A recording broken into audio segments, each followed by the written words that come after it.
ਅੱਜ ਸਾਡੀ ਟੀਮ ਵੱਲੋਂ ਬਿਮਾਰੀਆਂ ਤੋਂ ਬਚਾਓ ਸੰਬੰਧੀ ਫਰੀਦਕੋਟ ਦੀ Baba Farid university of health science ਦੇ vice chancellor doctor Raj Bahadur ji ਨਾਲ ਸਪਾਈਨ ਅਤੇ ਬੋਨ ਸੰਬੰਧੀ ਵਿਸ਼ੇਸ਼ ਗੱਲਬਾਤ ਕੀਤੀ ਗਈ। ਉਹਨਾਂ ਦੱਸਿਆ ਕਿ ਅਸੀਂ ਆਪਣੇ ਸਰੀਰ ਨੂੰ ਕਿਵੇਂ ਤੰਦਰੁਸਤ ਰੱਖ ਸਕਦੇ ਹਾਂ ਅਤੇ ਕਿਵੇਂ ਬਿਮਾਰੀਆਂ ਤੋਂ ਬਚਿਆ ਜਾ ਸਕਦਾ ਹੈ। ਕਿਉਂ ਸਾਡੇ ਸਰੀਰ 'ਚ ਬਿਮਾਰੀਆਂ ਵਧਣ ਕਾਰਨ ਸਾਡੇ ਸਰੀਰ ਦੇ ਜੁਆਇੰਟ ਖਰਾਬ ਹੁੰਦੇ ਹਨ। ਆਓ ਜਾਣਦੇ ਹਾਂ ਡਾਕਟਰ ਰਾਜ ਬਹਾਦਰ ਜੀ ਕੋਲੋਂ।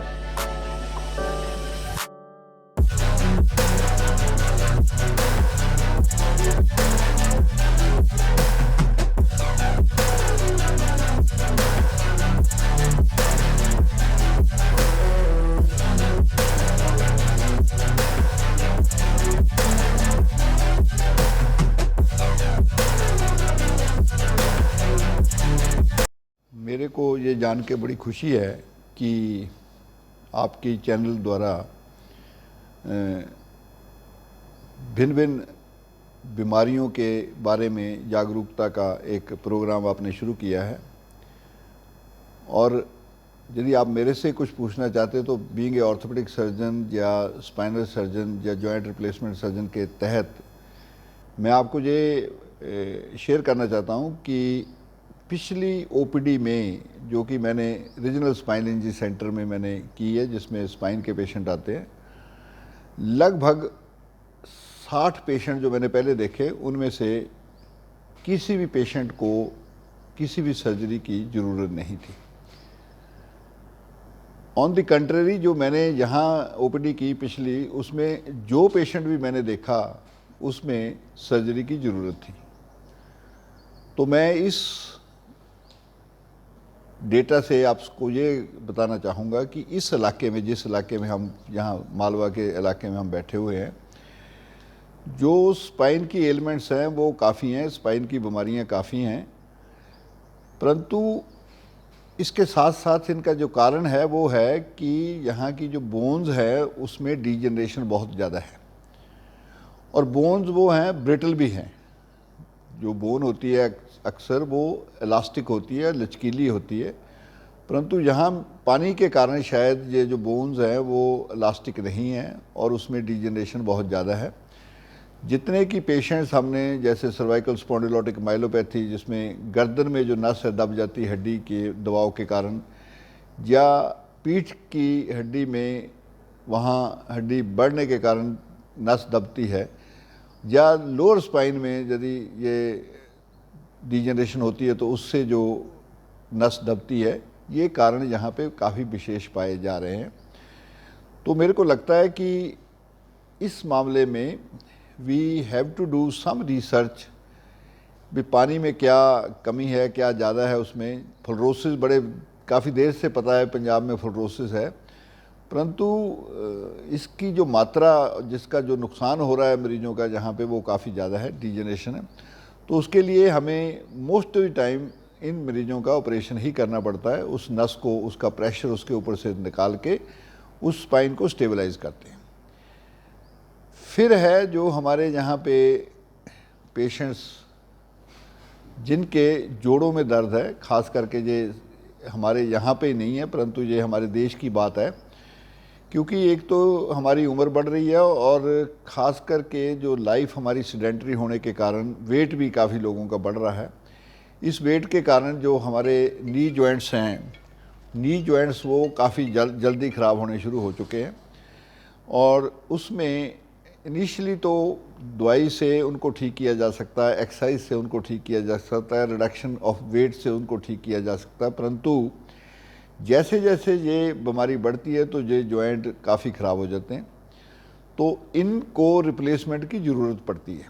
तो रिप्लेसमेंट, जॉइंट की रिप्लेसमेंट इस समय हर एक टर्शियरी केयर हॉस्पिटल, जैसे अमृतसर, पटियाला, फरीदकोट, किसी भी मेडिकल कॉलेज में होते हैं, और प्राइवेट में भी ये हॉस्पिटल में ये ऑपरेशन होते हैं।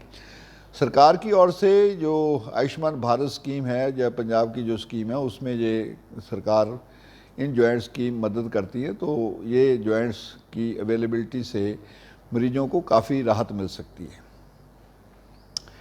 इन एडिशन टू दिस, जो मोटर व्हीकल एक्सीडेंट्स आजकल ज़्यादा है बिकॉज हर एक बंदे के पास एक ना कुछ व्हीकल है and then the roads they are also good.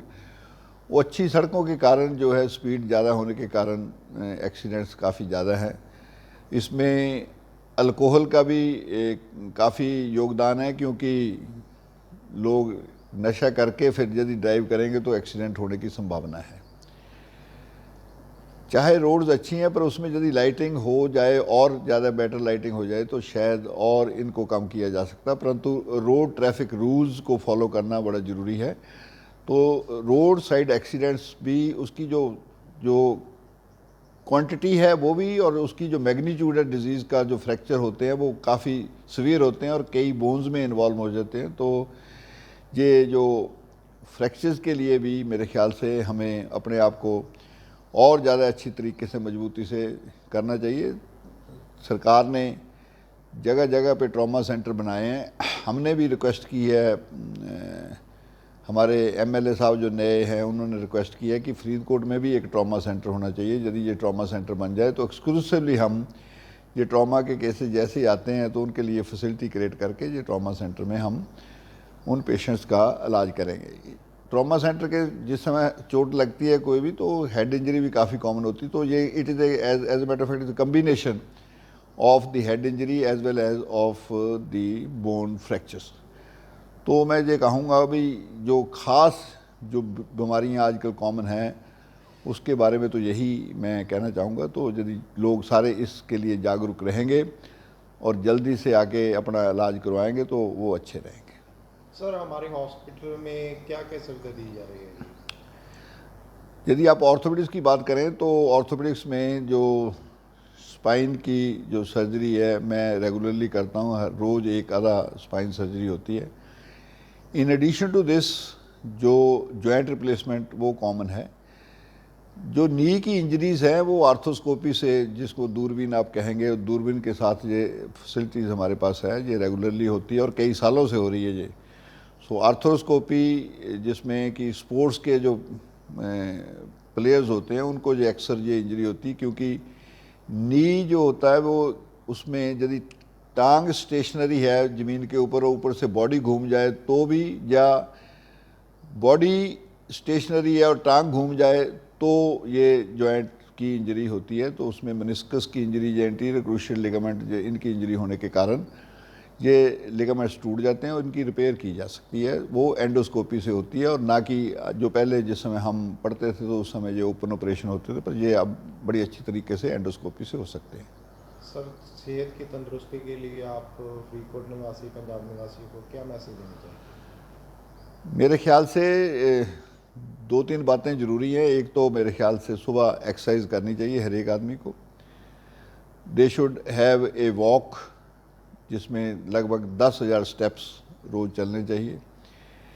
Diet का बिल्कुल ख्याल रखना चाहिए। शुगर हमारे इलाके में काफ़ी है यहाँ पे और वेट का कंट्रोल करना चाहिए। So reduction of weight, sugar का control, exercise in the morning which could be in the form of 10,000 steps per day, ये ज़रूरी है। तो मेरे ख्याल से ठीक रहेगी।